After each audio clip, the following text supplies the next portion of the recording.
16th, 2024. And today we have a nice young lad coming to us all the way from the great state of Georgia. But before we get to him, let's roll the intro. Welcome to Wheelchair Wednesday.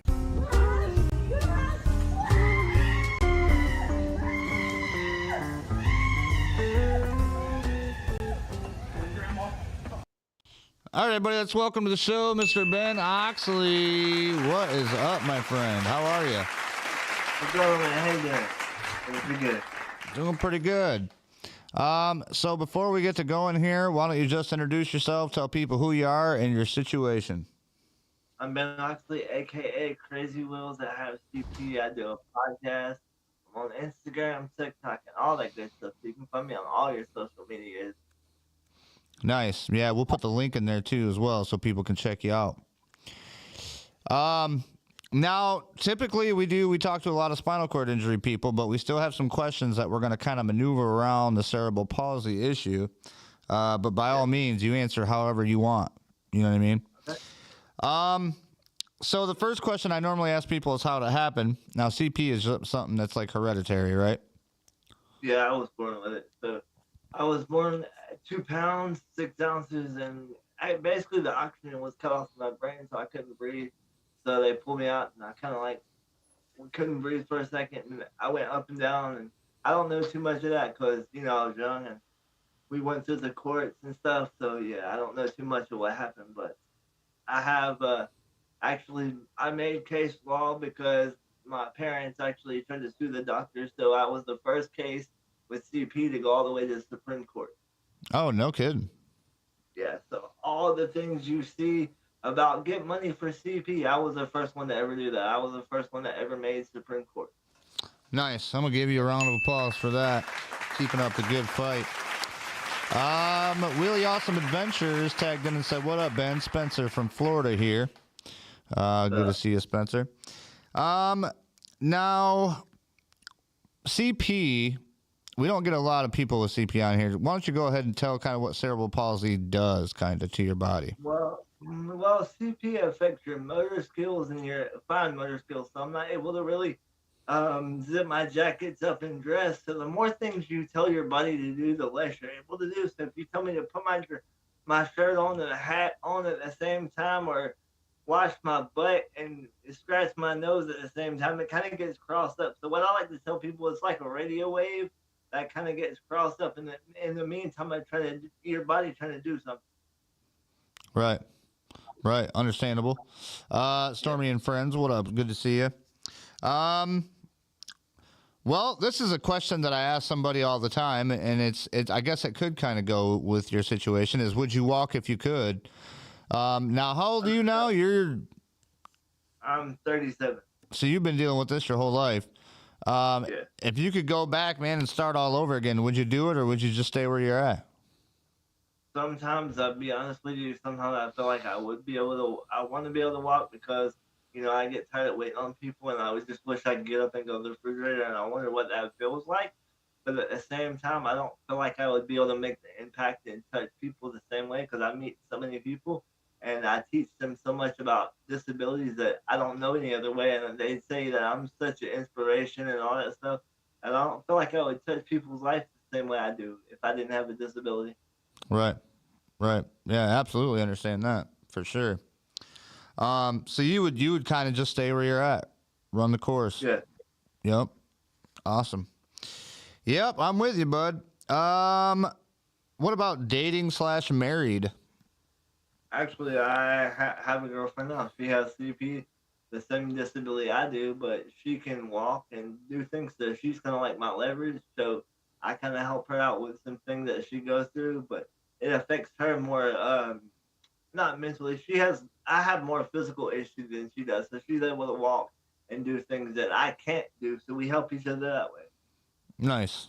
Kind of benefit each other. Yeah. Good to see you guys watching live. What's up, TJ? Good to see you. What is one of your biggest pet peeves about being in the chair? Biggest pet peeve is how people perceive that I'm in a chair and they think that I don't think like they do. And they think that I don't know what's going on because I'm in the chair. They kind of prejudge, but I have a cool way of getting around that. I actually have tattoos everywhere. And the reason why I did that is because not only do I like tattoos, but I used it as a way to start conversation with people because they see my tattoos and like, wow, that's amazing. Where'd you get that tattoo? Like, that's cool. And they find out I design my own tattoos.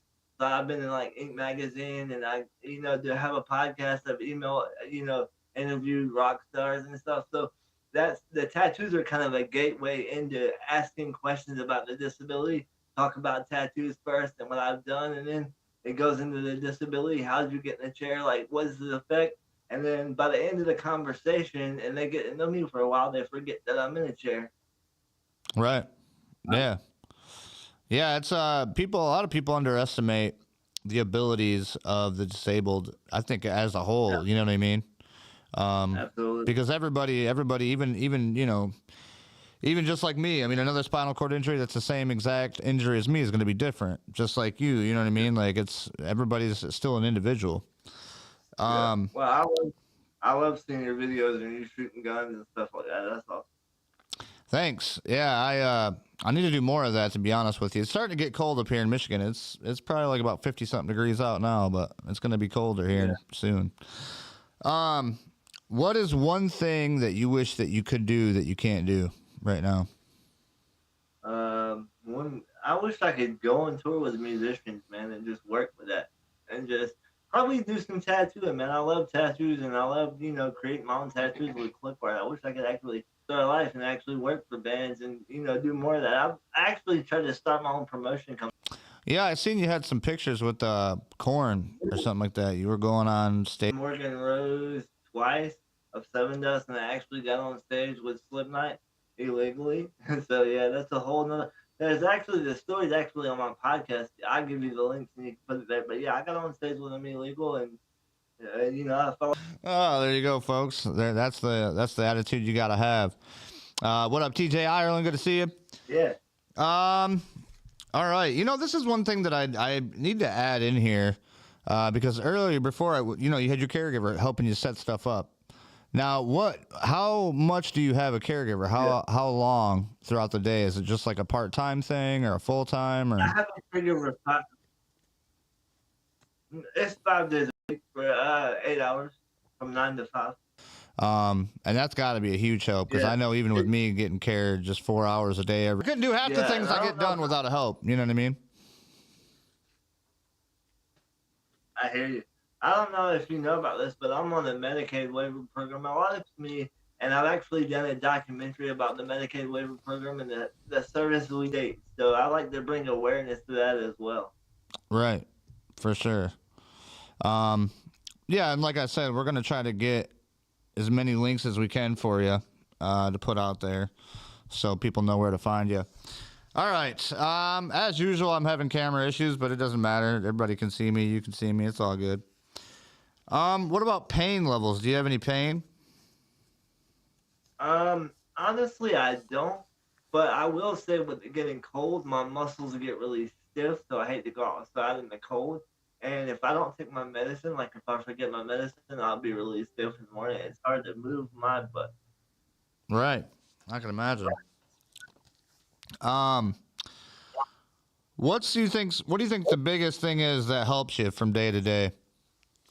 Just kind of deal with it, or just, you know what I mean, keep a positive attitude. What's the biggest thing that helps you?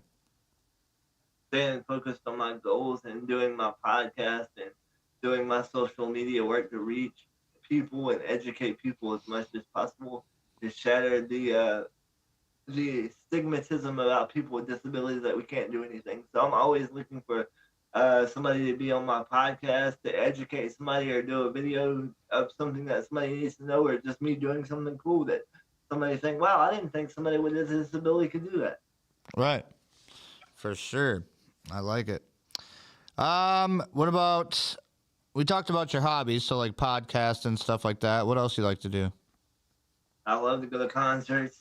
I love to jump out of airplanes, believe it or not. I jumped out of 3 airplanes, so I love that a lot.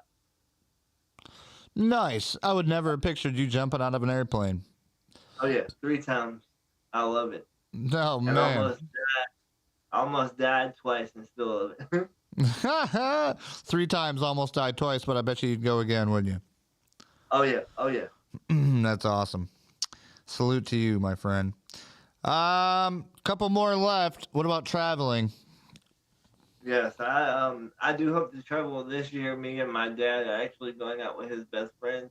We're gonna take a road trip to Colorado and ride side by side in the national forest and things like that, and just take in the country and just give it hell and get muddy. Heck yeah, man. I hear you. Sounds like a good bunch of good fun right there. Yeah. Also, go ahead. What's that? I was gonna say, you had Chad on here about able outdoors. I also love to hunt and fish too when I get the chance. More hunting, but I also like to be on the lake too. Yep, Chad Wallagira. He's a man. That guy is a workhorse hunter, outdoorsman, rugged. I mean, I bet you could light a match off his stubble on his skin. You know what I mean? Yeah. Yeah, I would definitely recommend. I mean, if you ever get to do it, man, go check him out. He does those big game hunts too, so you can go like hunt elk and everything else. I shot a deer about 20 years ago. Yep, nice. Yeah, I never have. I've shot a turkey once, but that was about as far as my hunting. Well, and I guess I've killed a few birds and a squirrel. That was about it. But, well, one last question for you. What would be the best piece of advice that you would give to somebody that's in your shoes? Never give up. Not just never give up, but perspective is everything. If you have a bad perspective and you continue with that bad perspective, then you're going to keep getting bad energy and bad perspective. But if you look at every situation, no matter how bad it is, and you figure out a solution to the problem or the issue, then you'll learn things that you never thought you could learn from going through that issue and how you overcame it. And through going through the hard times is what builds a story for someone else. Yup, I like it. There you go, folks. That's some good advice from our friend Ben Oxley over here. So, Ben, what we're going to do is stay with us on the line. We're going to get all your information. We're going to put your links up on there so people can click it, kind of find you on the social media, podcasts and whatnot, and we'll add you to the Wheelchair Mafia family in the Wheelchair Wednesday playlist. Sounds good. All right. Well, folks, appreciate you watching. Stay tuned for another episode of Wheelchair Wednesday coming up here soon with our buddy Jim. But until then, we'll see you next time here on Wheelchair Wednesday.